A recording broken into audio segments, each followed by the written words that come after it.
Innovation Week. We have quite a session for you today. I'm hoping you can bring up the slides so that I can explain. Now we have acknowledgement of country first.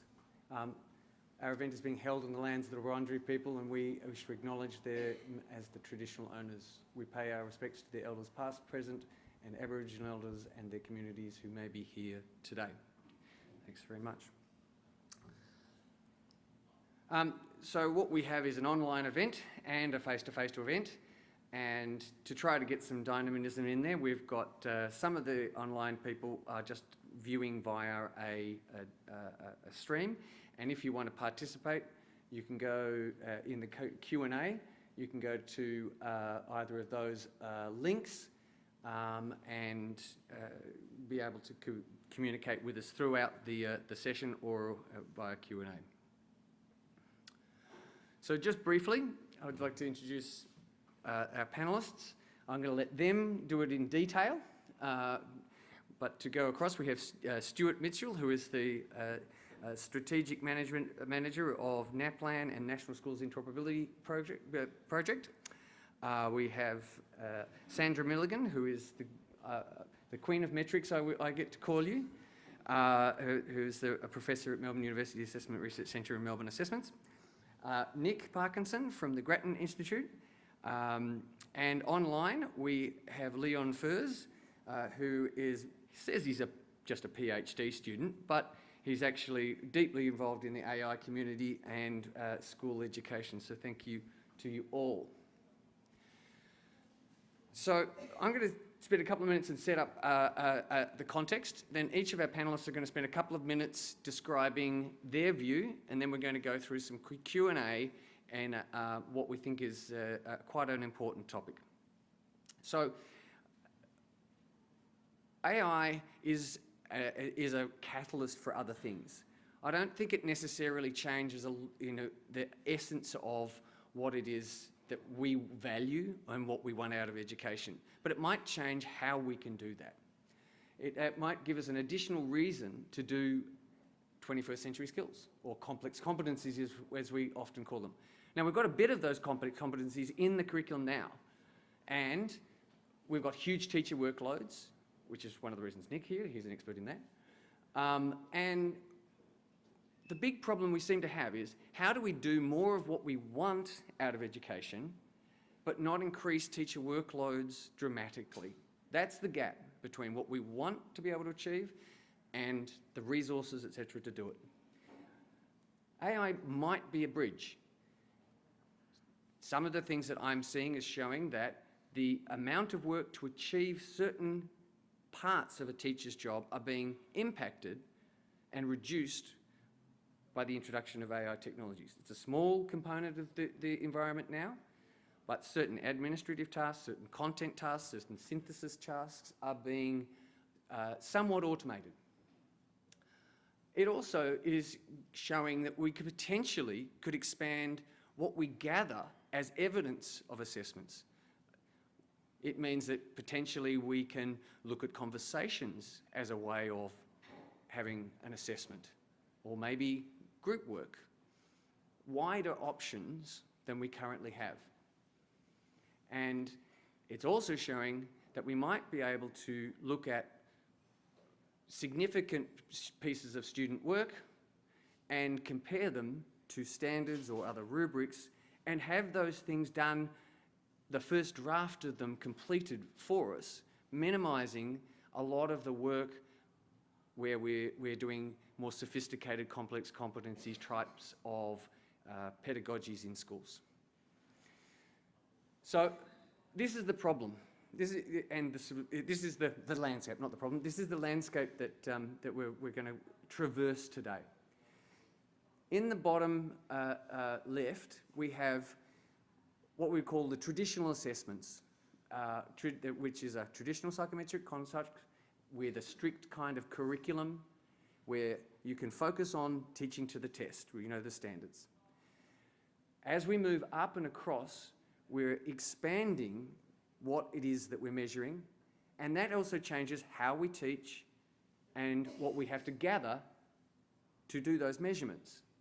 So general capabilities are in the curriculum, but it's quite hard for them to be incorporated into the current domains, and it's quite difficult to assess them consistently and robustly. And we want, somebody might has a little piece on that we will talk about.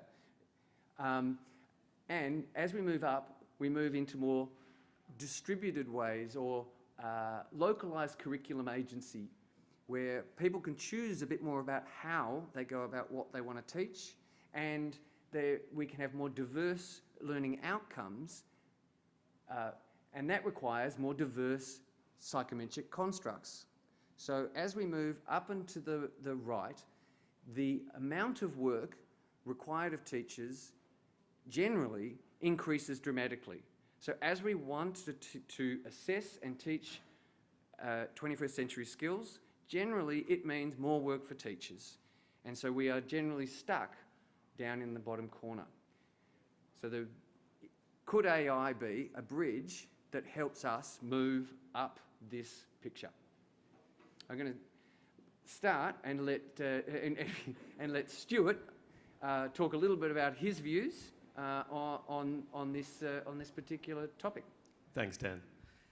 Yeah, look, I guess I primarily come at this from an education technology perspective, so really thinking about the technology first for me. And so in preparing for this session, I was thinking about, naturally let my mind go to generative AI and think about the possibilities, the transformative possibilities that this emerging technology represents. And it really does, I guess, have a great amount to promise us and to offer us.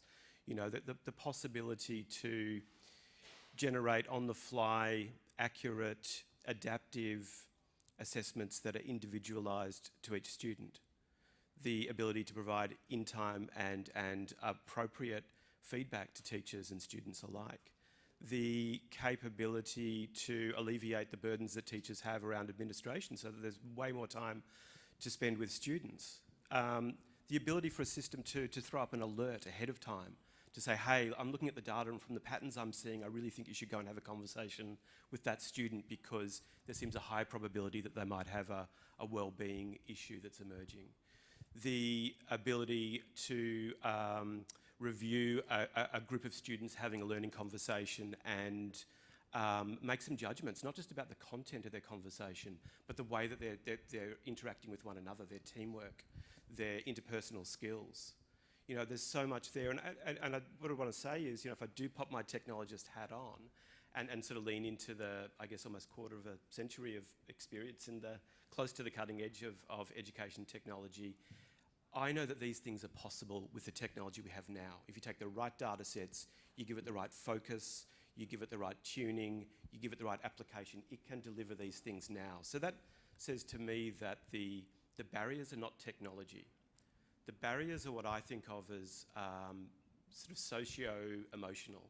And I guess to maybe get a sense of what I mean by that, if you jumped online now, went to the internet Wayback Machine, went back 5 years, and had a look at the headlines that were circulating in Australia, you would find that the headlines that emerged in response to the proposal that automated essay scoring was going to be used as a secondary marker, not primary, secondary marker of student writing tests in NAPLAN, they were filled with panic. They were filled with alarm. The robots are coming for our students, the robots are coming for our jobs. It was an emotional response, and quite rightly so. There is a lot that we should be cautious about. And there is a huge amount of change that is coming. And so I think it's important to remember, though, or to acknowledge there's a lot of work happening right now. There is a national framework for the safe, ethical and effective use of AI in schools that's being developed that is trying to put the guardrails in place. You know, there is thought being given to how we ensure those things. Nonetheless, I think our anxiety will be there at this technology, and quite rightly so, because it raises questions for us. It represents the potential for a very big change in the way that we work and the way that we think, the way that we interact with one another, the way that we go about our lives, the way that we teach what we need to teach. And the way that I think about that is I look back to the first decade of the current century, and I think about what was happening then. And I think the rollout of ADSL to Australian households, I think a third of households had for the first time reasonably fast internet that was always on. Google emerged with its brand new algorithm that revolutionised the ability to find information. Wikipedia emerged with its promise to democratise the creation and access to knowledge. And the other thing that emerged at that exact same time, through no accident, was P21's 21st century skills. Because there was a recognition that things were changing and we needed to change and our students needed to change in order to be equipped to deal with the future. And so I guess, you know, there are these amazing opportunities that I think will flow through in the next 5 years around the sort of technology options that I mentioned that will really provide supports and transformation within our current educational paradigm. But what really interests me is probably the sort of further out view, the 10 years, where the AI as it emerges starts to force us to ask ourselves questions about what are the human characteristics and the human traits that we value and that we need our learners to embody and be competent in order to thrive in an AI-driven future. So I guess that's kind of maybe laid out my stall there about where I'm thinking. Yeah. Excellent. I'm going to jump straight into Sandra and let you go and introduce yourself. Okay, so I'm Sandra Milligan, Enterprise Professor of Assessment at the Faculty of Education in Melbourne University.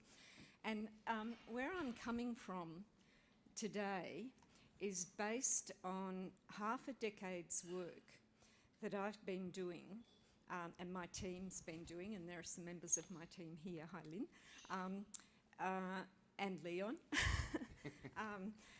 and Dan.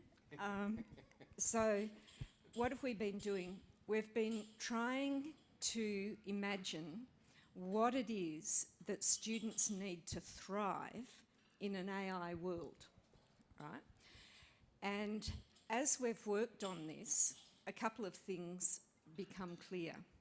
One is that the current capacities of AI-like things, which are often not AI, they're just analytics, they're heading us all in the wrong direction.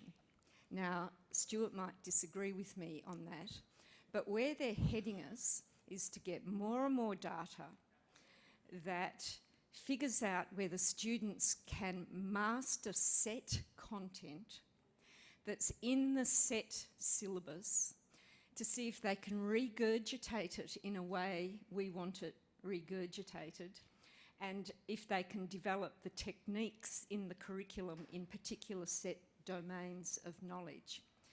What we're finding is that ChatGPT does a better job at that than our kids can and than our teachers can. So often teachers are in this spiral of arms race to stop kids cheating, and then getting the technology to stop them cheating, and then they get better technology, etc. So at the moment, I see that the mainstream capacities of AI are risking pushing us in the wrong direction. What would be the right direction? I think it's pretty clear. What we want is not to teach kids to do what robots can do, but to teach them what only humans can do. And that is things like being innovative, being skeptical. You know, before this, I went to ChatGPT and asked it how AI is changing my field, and I got 15 points of change in my field. And I thought to myself, this is really banal. It's not getting to what the real problems are. So if we want kids to learn how to be banal and be able and get banal machines to test their essays and to develop the test items that they should do, then I think we go down the current approach to using AI in education. So we want competent people who are skeptical about what they see, who are creative, who can innovate, who are connected to their classmates and their culture and their community and their all, you know, the connectedness of humans who can collaborate and work together. Those are the things that our new metric schools are saying is is what students need to thrive in an AI world. So at the moment, I'm not seeing AI as the bridge. I'm seeing it as the burning platform that means that we have to change what we're doing. I would also say, I'll stop in a second, Dan, but really what we need to do as educators, in my view, is get our house in order. And I don't think it's an emotional response. I reckon it's inability for our political and bureaucratic leaders to recognise the burning platform and take the big leaps that we need in schools and that schools are seeing we need to make to actually change, so that we're actually teaching what we value in humans. I'm not saying ignore basic skills, but we need to really focus on these other things. We need to assess those other things. And Dan, of course we can assess them, and we can assess them robustly, and we can assess them properly, not using AI, using humans. And I think that's the way we need to go. I'll just stop there because I guess you will have got the general gist of what I think. So we can come back to anything. I love having Sandra on my panels. What I will say to introduce Nick's perspective is you're right at the top, right-hand corner at the objective site, and there's a fair bit to do between there and here. And Grattan did a fabulous report on workplace pressures that exist today. So. Yeah, sure, and hello, it's great to be here. I'm Nick Parkinson from Grattan. So for those of you who don't know, Grattan is affiliated with the university. We're just across the road, and we're a non-partisan independent think tank. So we get to choose all the research we want to do, and we don't do any commission work. My background is I'm also training to be a teacher. So I've been in schools, quite recently, and currently thinking about, what does this mean for having authentic assessments? How can this help me in my workload? So you're right, Dan, that we've done some work at Grattan on workload, and we've been concerned with teacher workload for some time. In 2021, we did a survey of over 5,000 teachers, and what we found is that 9 in 10 were saying they didn't have time to prepare for effective teaching. We followed that up with another survey last year in which over 2,000 teachers responded, and we found that the typical teacher spends about 6 hours creating the materials they need to teach the curriculum in their class. Now, a quarter were spending 10 hours or more, so we're talking about a substantial workload that goes into planning for a profession that's already straining under quite a large burden. Generative AI clearly has a role to play here. I think there's an untapped potential.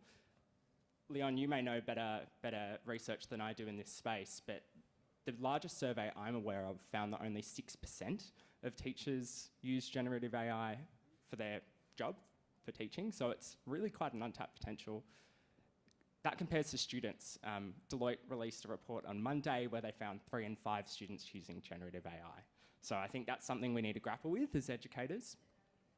So what do I see as the potential, and where do I stand? I think that there is significant potential for doing things like, I'm a Spanish teacher, sometimes I'll be doing a text with my students, it'll be in past tense, and it'll be quick for me to use something like ChatGPT to change it to present tense because my students haven't learnt past tense yet. I may have some students who are struggling, or they need a little bit of extra support, and I can quickly use it to create a glossary of tier 2 and tier 3 words. So like that, just time saving can allow me to focus on what are the misconceptions and how can I get some of these higher order skills for the students in my class.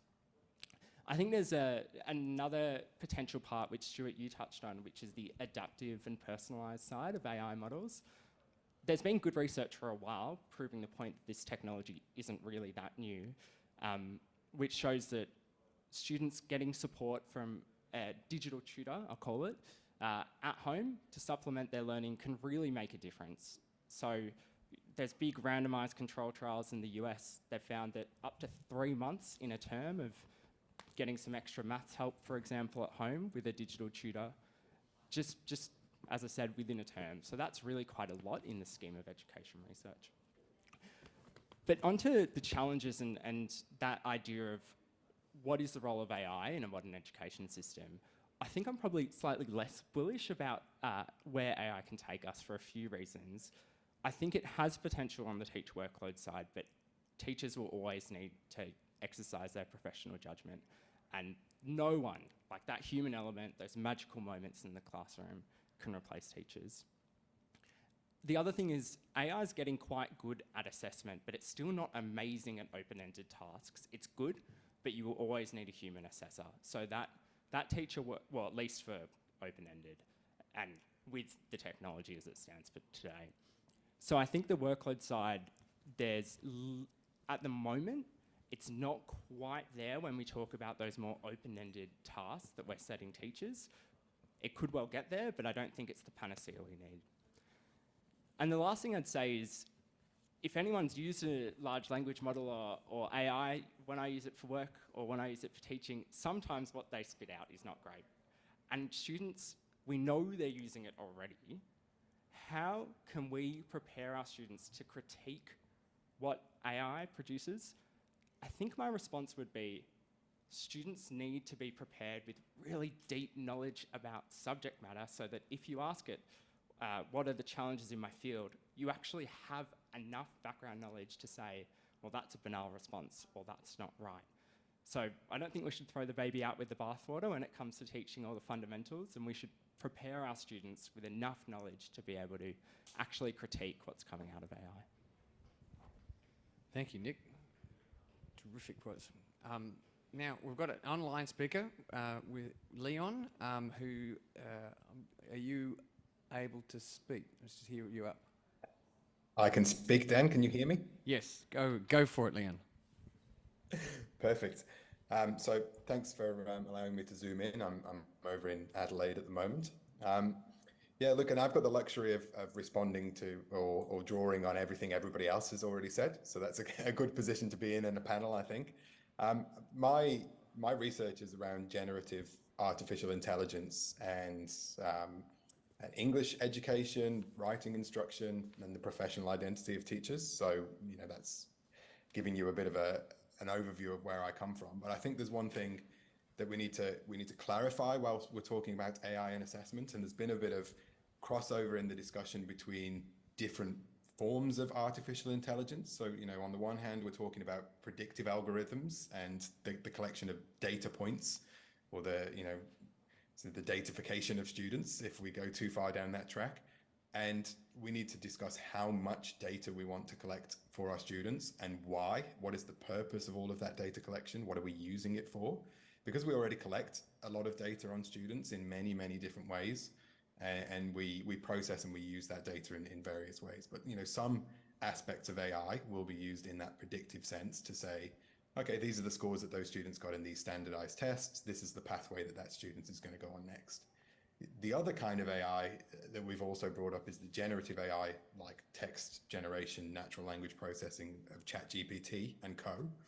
And I think we need to be quite distinct when we're talking about those two things, particularly with assessment, because, and Nick mentioned this just now, there are certain forms of assessment that generative AI is not good at.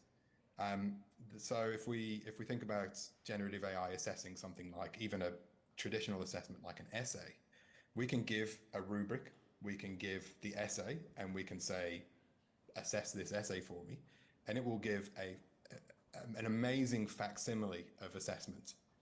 It will look at the language in the rubric, it will look at the language in the essay, it will do a great job of something which looks like assessment. But this technology does not have the capacity to judge or evaluate quality. It cannot make value-based judgments. It will do a great job of spelling, punctuation, grammar, kind of functional stuff. It will do a great job of perhaps structure and maybe even the logic of an argument throughout.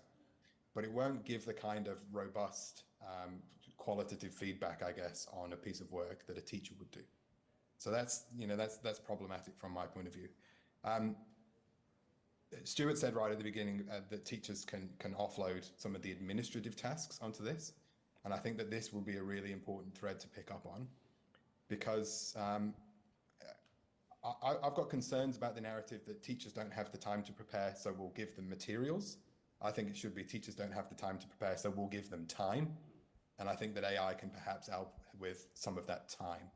You know, I think that if there are ways that AI can be used to cut down on administration for teachers, to give them more time to prepare and administer and evaluate quality assessments, then that's much more valuable from my point of view. And Sandra, I think you and I share a lot of opinions on this, and we've had a few conversations over the years, so we won't labour the point. But I think that because ChatGPT is great at doing this kind of low-level work, we can move away from that now, and we can do that kind of critical and creative thinking that we actually want our students to be engaging with in classrooms. So, you know, I'm working with a lot of schools at the moment. There's a lot of concerns about these things, particularly from my English teacher community and the associations. And the biggest concerns are, well, if students can use ChatGPT to generate this kind of writing, what's the point of teaching that writing? And I think that really comes back to, well, what are we assessing and why? So if we're using writing to assess knowledge, are there other ways we can do that? If we're using writing to assess something else, you know, can we do it through discussion? Can we do it through group work, collaboration? And these are the things that, you know, you talk to teachers and students. That's what we want. That's what we want in the classroom. We want more collaboration, more creativity, more room for discussion. So let's find ways we can use these technologies to create the time and the space to do more of that kind of thing, and not offload assessment entirely. Keep the good parts within the realms of teachers. Well, this is a great basis for a start. I'm going to throw one more provocation then on the back of what Leon was saying, which was there's some work that's yet to be released showing that there's some potential impacts on being able to teach the basics when it comes to having automated tools to teach the basics. Now, you said about grammar and spelling or other kinds of basics. And so are we going to find ourselves being able to create this space by being able to shift some of those parts of the basics and offload them? So if we're assuming that we've got 100% now, something has to shift in order for us to move forward. Do we think that people would be comfortable to shift some of the most basic skills that we're seeing Khan Academy's bot, and some of these, there's some others that are out there that are not released, helping kids to learn in a cycle? Can I have a go at that? Because, you know, I don't actually buy the workload thing, that teachers don't have enough time. In theory, and let me tell you why. The most developed approach in Australia, in my view, in responding to the burning platform of AI and what we should teach in schools is a little school system called Big Picture. And what they don't do is they don't spend a lot of time on syllabuses. They don't actually have syllabuses. All the kids do a thesis, which they're self-directed at. They don't spend all their time at school. These are years 11 and 12 kids. They are out in the community doing internships with industry, and they are actually, they don't do examinations, they do monthly presentations, public presentations on their learning. Now, the shift that Big Picture has made, and I think this is the shift that most of the first mover schools are making, is away from kids coming to school to watch teachers work like dogs to deliver syllabuses and examinations and tests, and students are just passive consumers of set curriculum, shifting that so that students become producers of their own learning, where there is far more responsibility in the classroom with the students within teacher scaffolding to produce their own learning. Now that shift from students as consumers directed by teachers who deliver the service to students as producers of their own learning who are mentored and supported, it just releases huge amounts of energy into the classroom. Because now instead of having one worker and 25 consumers, you've got 26 workers. And the models of schooling that have taken that approach, what they're teaching is agency in learning, critical thinking, communication, collaboration, all the things that people are now saying we need for students to learn. So I think workload is a real problem if we stick with our old objectives and don't examine underneath what we should be doing. So I want to take a leap of faith and say, no, let's change what kids are there for, and they'll thrive in an AI world, and so will teachers, because it won't be all their job to make kids learn when they don't want to. I'll give you a chance to respond as well, but I will scaffold a little bit a kind of response, which was, I went to one of those schools. I was brought up in a school where we chose. You know, I defined what I wanted to learn. I didn't even go to classes if I didn't want to go to classes. So this model has been around for a very long time. So I suppose if we can put aside the discussion, therefore, just now of the objective being right or not, and talk about the mechanisms of why it hasn't grown faster, and what are the things that are holding it up. So we'll go perhaps back to the context that I was putting it in, which was, okay, we've got a very full agenda right now, and the research from Gretton says it's full. Could there be, where do you guys see us being able to pull stuff out of that so that we might be able to move up and to the right of the diagram that I showed before? So I'll leave it. Yeah, certainly. And I think listening to everyone's introductions, and I'd be interested as well when we go to some questions, I think we're all on the same page about what the ultimate aims of education should be. And they should create these citizens who are critical thinkers, who are engaged in the world, who have a sense of agency, and who love learning. Like, if I could hold a magic wand and wish one thing from school, it's that when people leave it, they just want to continue learning. What I think may be a distinction between the role we're seeing for AI is I'm not 100% on the same page about the pathway I see to getting students there. So just because a robot can do an assessment doesn't invalidate that assessment. My view would be that that isn't saying it's worthless to get a student to write an essay, for example. The reason we ask students to do those things, and the reason that has stood really the test of time, essays have been done since the introduction of schooling, is because that is a skill. Writing, presenting an idea, being able to show your knowledge in a certain way is a skill that serves students beyond school. It's not about a Year 9 test or a Year 10 test. It's about teachers being able to judge whether or not the students are on track for a really fulfilling life. So what does that mean about the role of AI then? I think it means a few things. The first is, and I'll come to your question about workload in a moment. When calculators were introduced, for example, we didn't stop asking students to be able to estimate numbers in their head, because we knew that when they get to the end of a checkout, they're not going to be able to pull out a calculator and quickly do it in front of the cashier to check that they've got their sale. The same thing with AI. If I'm trying to be an example of this that may be relevant to teachers right now is the idea of the voice referendum and wanting students to be able to see misinformation that they come across online and actually critically think about it.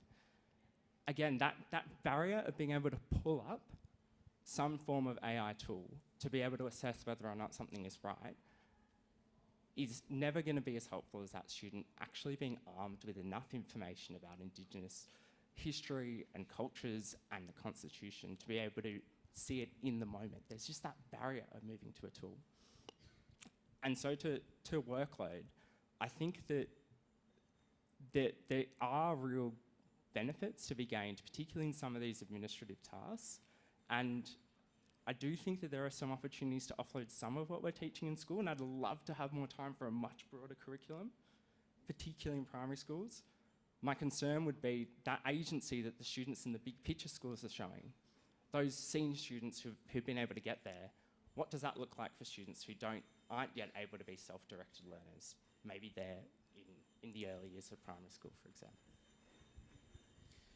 I think, I mean, just drawing on both of those two points. For me, I think that there's a challenge here, which is thinking of your diagram, Dan. It's kind of is the two polarities. Do we want to frame our thinking in the current educational paradigm, the current curriculum, the current pedagogy, and think about what AI can do within that, or do we want to take the opportunity to in fact, respond to the challenge that these technologies will continue to make over the coming 10 years, and to think about how we absolutely need to change the curriculum and what areas we need to do it. And I think I think time as it passes will force us to make that decision. And picking up on your calculator and the checkout example, I think once the calculator got into the checkout, that no longer became a sort of such a burning requirement to be able to do those things in your head. And so I think it's sort of incumbent upon us to think about where is the technology going, what challenges does it present, and what opportunities does it present for us to rethink what we need to teach and how we need to teach it, and what the skills are that are required going forward. And I absolutely agree with the direction that you're headed in, to be honest, yeah. Leon, I'll just take my question back to you and see, do you think there are ways of taking bits out of the curriculum that we consider as fundamental now to make space? I think we need to be really clear on what we are assessing and why, and where those things sit in the curriculum. And I think the problem with some of that narrative that we have around NAPLAN, for example, I can't imagine that anybody at NAPLAN sets out and thinks that it's going to, intends for it to be used in the way that it gets used in some cases. We know that standardized testing has a particular purpose, and that purpose isn't often how that plays out in schools. So I'll speak from the context of an English teacher, because that's where I live. We know that the NAPLAN reading, writing texts end up dictating some of what gets taught in some schools, in some contexts. And that's not the intention of NAPLAN, and that's not the intention of, in the same way that the way the curriculum is delivered in some schools and in some contexts isn't necessarily the intention of ACARA or VCAR or the states. So I think we need to be really clear and consistent on the narrative that we have, both in and sort of adjacent to education, around the purposes of those curricula and the purposes of those assessments. Because until we have that, schools will continue to teach to the test. And until we have that kind of clarity, we can't make room for these kinds of critical and creative assessments that we want. So, Nick mentioned earlier around the purpose of getting students to write, for example. Now, unfortunately, when schools teach to a test, they don't fulfill that purpose. The purpose of teaching writing is to fulfill the purpose of the test. So if we can reframe why we teach writing and to what extent we teach writing and which students get assessed on their ability to write and the context in which writing is used as a valid mode of assessment, then some of the other things that we've been discussing would naturally move aside. I think that the biggest problem is when we get hung up on, we do things this way because this is how we assess X, Y, and Z, and then we get bogged down in some of how those things operate. Sandra's busting to say something though, so go on, Sandra. I'm busting to agree with you, Leon, and just dig a bit deeper into that. Because you take the writing tasks in NAPLAN, right? There are set techniques and rubrics. So kids in Year 5, write an essay on a pen, and a persuasive essay on why pens are better than pencils. Or, you know, you just go on like that. And the types of assessments of writing that are based on AI or forms of assessment do not get to the competence of communication using writing. They go to the technique and the knowledge and the vocab, the lower order elements of writing. If you want young people who can stand up and communicate persuasively about what they believe and when they believe it, you would not teach to the test. And the tests are causing the whole of the curriculum to ruin kids' capacity for creative communication. Now, that's overstating it, okay, for rhetorical purposes. But you see what I mean. So make space so that we don't have to do those tests. Make space for thinking about communication and writing competence and how we can get kids to feel competent and forward-looking and persuasive in their ability to communicate. And you don't do that by sitting at the desk and telling them to write an essay or getting a machine to mark it. No. I mean, just picking up on the points you were making, Sandra, and also one I think, Leon, you were making earlier about the nature of the technology in relation to writing. I mean, just as one of those silly exercises, I did go to ChatGPT in preparation for this and ask it, could you write a PhD from beginning to end? And I'll read out its response, because I think it's instructive in this conversation. And the response was, as an AI language model, I don't have the ability to write a complete PhD thesis on my own. While I can generate human-like text based on the input provided to me, I don't have the capacity for independent research, analysis, critical thinking that is required to produce an original and rigorous academic thesis. So I think that to me really sort of sets the path for where we need to be thinking in this domain. And it is around things like originality and separating them from creation or generation, which is what this technology can do. Yeah. Thank you. Well, you guys are doing a great job of making me actually have to take a position that I would generally not take in defending traditional assessments in certain capacities. Only in so much as they have persisted. They have continued to persist. So a question that was given to me from online, I asked them some questions. It was Henry Ford. Ford is misquoted as saying, if I'd asked my customers what they had wanted, they would have said a faster horse. So why are the companies that are getting into this business generating multiple test items? Why are they why are they doing the things that we've said currently in this environment and not as required? And I might go to Leon online first. Thanks, Dan. Look, I think we've had communication problems with educational technologies for a long time. We've had communication problems perhaps between curriculum authorities and teachers in the classrooms for a long time. And I think that what we're getting now is a bit of an amplification of both. So we'll have developers of these AI systems saying one thing, teachers in the classroom saying another, people in curriculum roles saying a third thing, people like Sandra, for example, saying one thing about assessment from this, from your point of view, and we're still getting communication breakdowns along the way. And I think that's inevitable in a system as complex as education. But what we need to do this time around is we need to make sure that we don't end up with a repeat of the EdTech disappointments, where I'll take your Henry Ford analogy. one of the biggest flaws of EdTech is sort of the opposite of what Henry Ford said there, and it's just not listening to your audience at all, not listening to what educators want in the ground, and just putting in things that we think they want.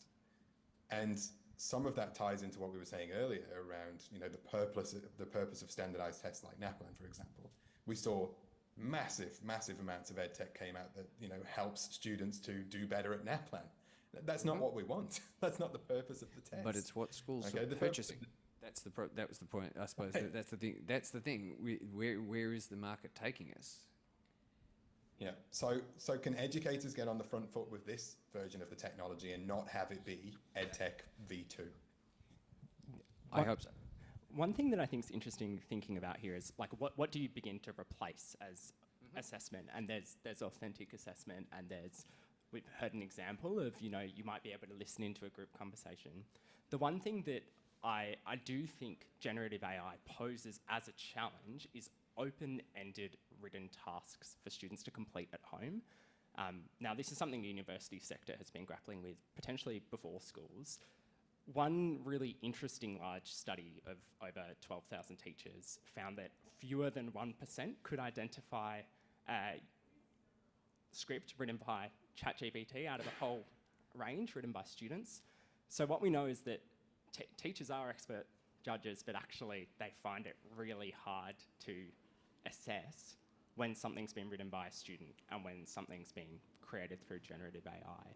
So when we think about why is there potentially a market for these more traditional multi-choice assessments, these more closed assessments that are more targeted at these fundamental, foundational, discrete skills, one possible response would be we are entering a world in which open-ended tasks, those rich tasks that are really a bedrock of progressive education, those rich tasks are going to have their validity questioned in a world in which students can use generative AI. Now, my response to that would be not to get rid of open-ended tasks, but instead you make sure that those tasks are done in a setting where you can moderate the use of AI, for example, potentially in class using back to old pen and paper. I think there are some alternatives, to that I'll jump into just for a moment,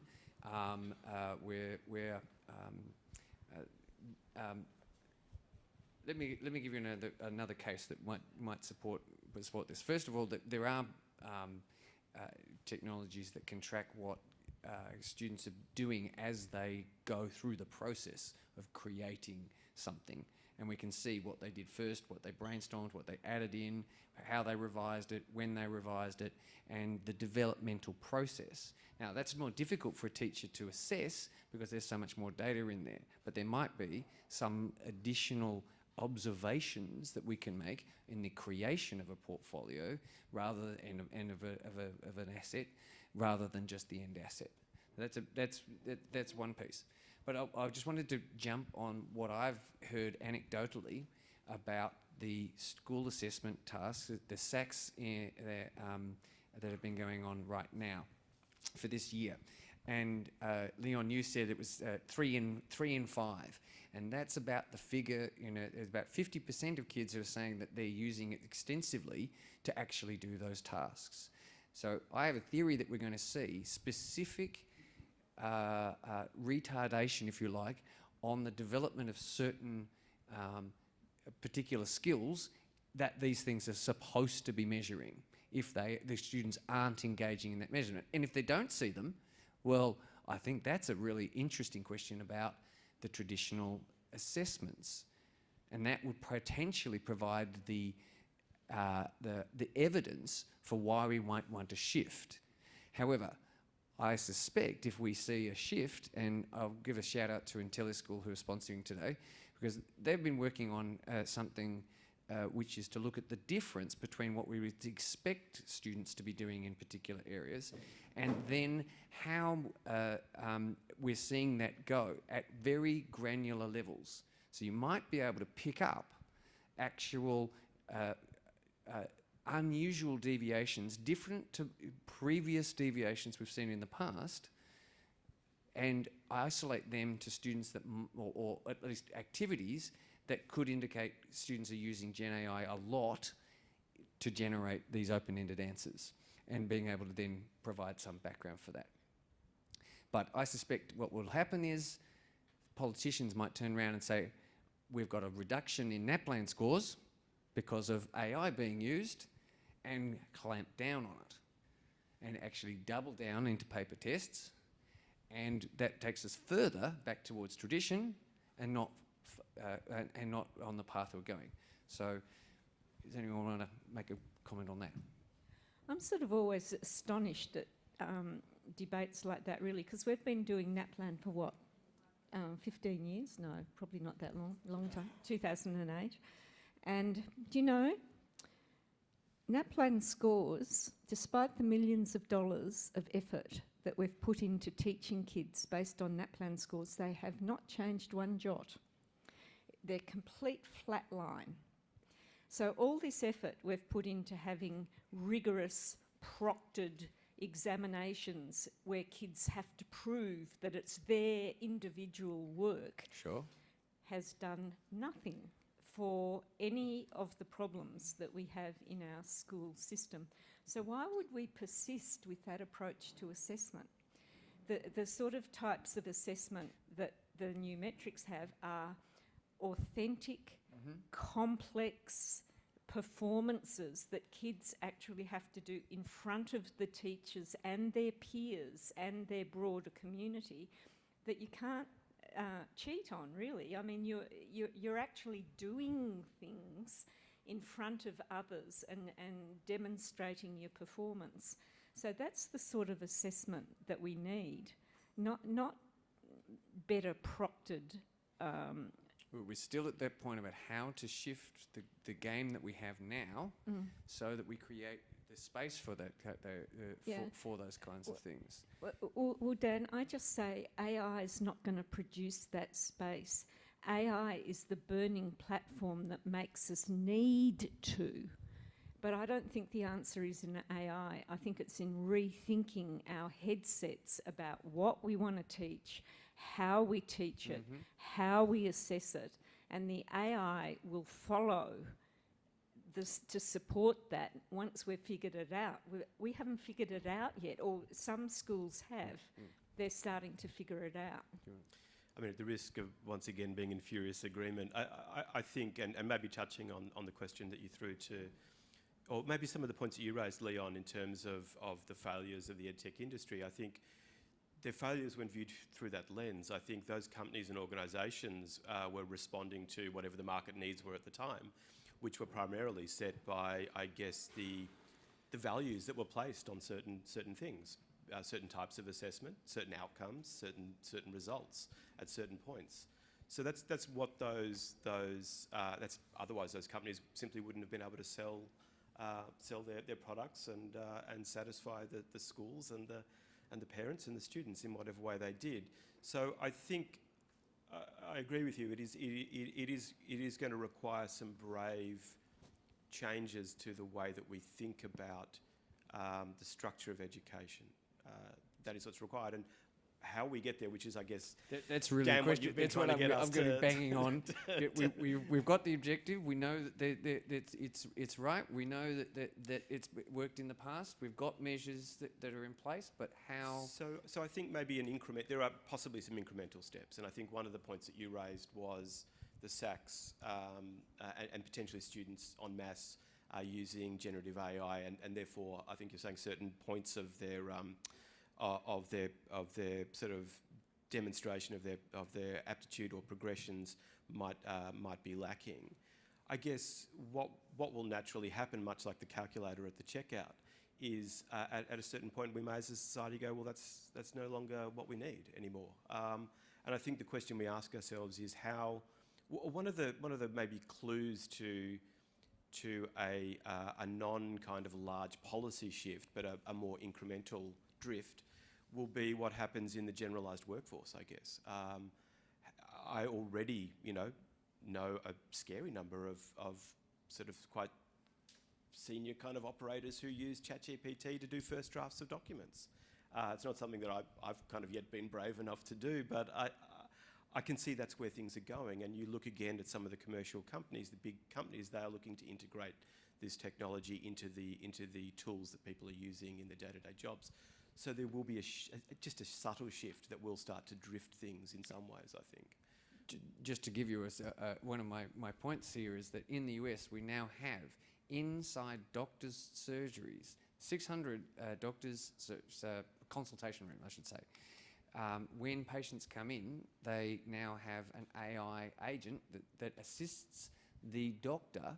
It listens to what the patient is saying, it interprets that, it listens to what the doctor's saying, and it interprets that, and it provides suggestions discreetly to the doctor, and it helps do the scripts, it helps do the administrative work, and currently the reports are that it's working very successfully. So we may, if we start to think about specific agents, because what we're at is a start in this technology. We are at the iPhone version 1. And so this is why I'm going to challenge that AI is not the answer, because we don't know what AI is going to become. If we're looking at specifically trained agents that are able to undertake specific supporting tasks, could those be doing like a doctor, helping a teacher to do more and move away from these traditional constructs, lowering the time and effort? I know how long it takes for a teacher to learn that. See, learning is not like medicine. We don't even know what learning is. No, that's true. But we only know that we know how to proxy measure it, yes. We don't know what learning is. So how are you going to get an AI agent whispering in the ear of a teacher about what to do? We do know how bodies work. You know, we do. Medicine is qualitatively different in the knowledge base that underpins it. We may well get to that point in education, but we're not there yet. But we do know, particular basic mechanisms. We know that if there's a repetition of certain things, we know there are techniques that we know and we know research that says things in these ways work. So in the same way as actually in our bodies, we don't know why a lot of medicines work. We just know that taking that medicine actually gets you somewhere. If we know so much, Dan, how come we can't shift the metrics of education in Australia? How come Aboriginal kids are still a long way behind? How come disabled kids never get to learn much? How come we haven't shifted the gap between high SES and low SES schools? If we know all of this about learning, and if it's just a matter of putting kids attached to Khan Academy, how come we've not shifted a single metric in the last 10 years, and how come it's all going backwards? It's a good question, and I'll throw to Leon, who's the actual person, the educator. And there we go. Throw me under the bus, Dan. Thanks. Look, I think this comes back to what I was saying earlier. We can put a technology layer over the top of all these much broader, more complex socio-cultural, economic problems, and all we're doing is putting a layer of technology over the top of it. So you might say, Dan, how is AI going to help us get out of this situation? AI will not help us get out of this situation until we help ourselves to get out of this situation. So if we don't shift the narrative around how high stakes certain testing is, let's say VCE or HSC, that drives the narrative in the senior school, which then determines what teachers teach, which determines what they assess. If we don't change that narrative, all we'll end up with is AI, which facilitates a more efficient way of doing that kind of testing. I agree. We'll end up with products which tutor chatbots, which teach students how to do better VCE exams, and Khan Academy chatbots, which support them through the HSC at every stage. We won't end up with a systemic change. The technology will just amplify and reinforce the system that we already have. So, I think I can't answer your question of how AI can dig us out of this hole, because I don't think that it can.